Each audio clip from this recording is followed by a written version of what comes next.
He began by saying that the subject of Ukraine came up. He noted that Ukraine came up very strongly. We talked about it for a long time, and we're both going to work together to see if we can get something done. He acknowledged that the two sides are locked in and fighting, and admitted that sometimes you have to let them fight, I guess. Crazy, but he affirmed he's going to help us and we're going to work together on Ukraine. Turning to the issue of Russian oil and import flows, he observed, there's not a lot more we can do. The oil, you know, he's been buying oil from Russia for a long time.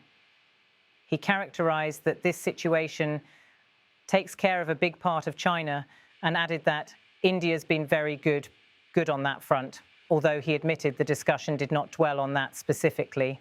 He continued, we discussed working together to see if we could get that war finished. You know it doesn't affect China, it doesn't affect us.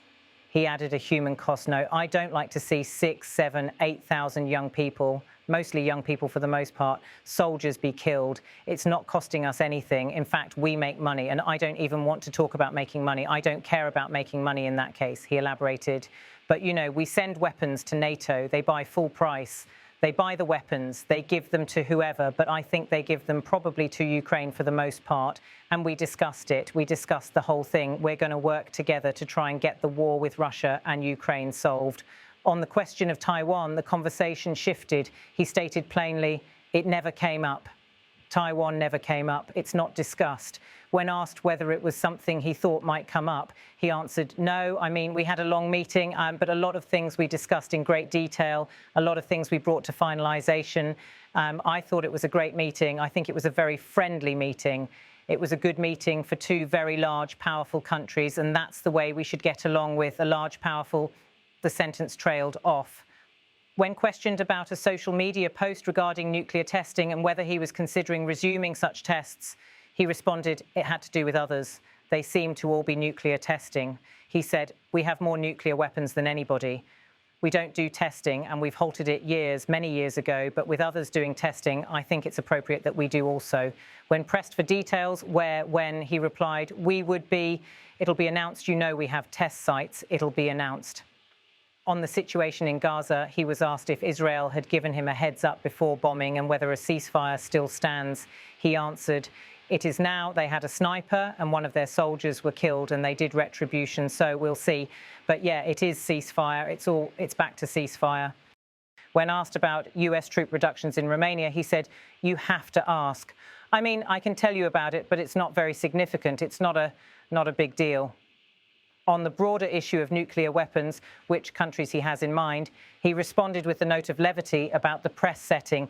What a rough ride this is. This interviews are tough enough without your life being threatened. You guys okay? That camera guy is very steady. We're going to look real bad today on television, I'll tell you.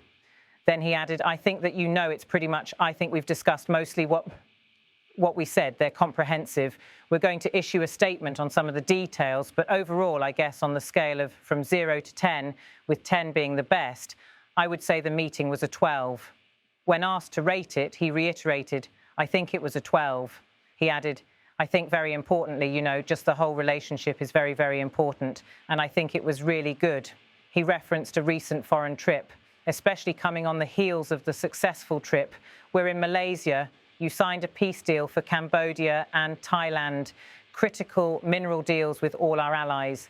So many successful meetings, and so many meetings made great for our country, with literally hundreds of billions, trillions of dollars have come into our country over the last 4 days, represented by this meeting, but trillions of dollars where Toyota is going to build plans, $10 billion worth of plants, and I could go over so many different companies coming in. They're pouring money into the United States. So beyond even this meeting, this was an unbelievable trip, and I hope you're glad you were part of it.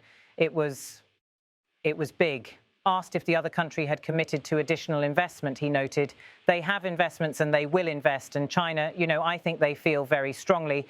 They congratulated me on the tremendous success that we've had, because there's never been a country that has had so much money come into it for purposes of investment, for building, for auto plants, for AI, etc. He passed. But he didn't commit to any additional investment or outflow, really discuss it. He would discuss, on the question of reaching out to Kim Jong-un for a meeting, he said, we never were able to talk because we were so busy, and really this is why we came. I think it would have been maybe disrespectful to the importance of this meeting if we did that. So I'd come back. When asked what he would want to talk about with Kim, he replied, I had a great relationship with Kim Jong-un. I think if I didn't get elected, you would have had, if Hillary Clinton came in at the time, who he doesn't like too many people other than me, if you want to know the truth. I think you would have had a big war, could have been a very bad war too. He returned to the nuclear issue. No, I don't think so. I think we have it pretty well locked up, but we have more than anybody. He said, but I see them testing. I say, well, if they're going to test, I guess we have to test. I'd like to see a denuclearization because we have so many and Russia has some. Russia's second and China's third. And China will catch up within 4 or 5 years.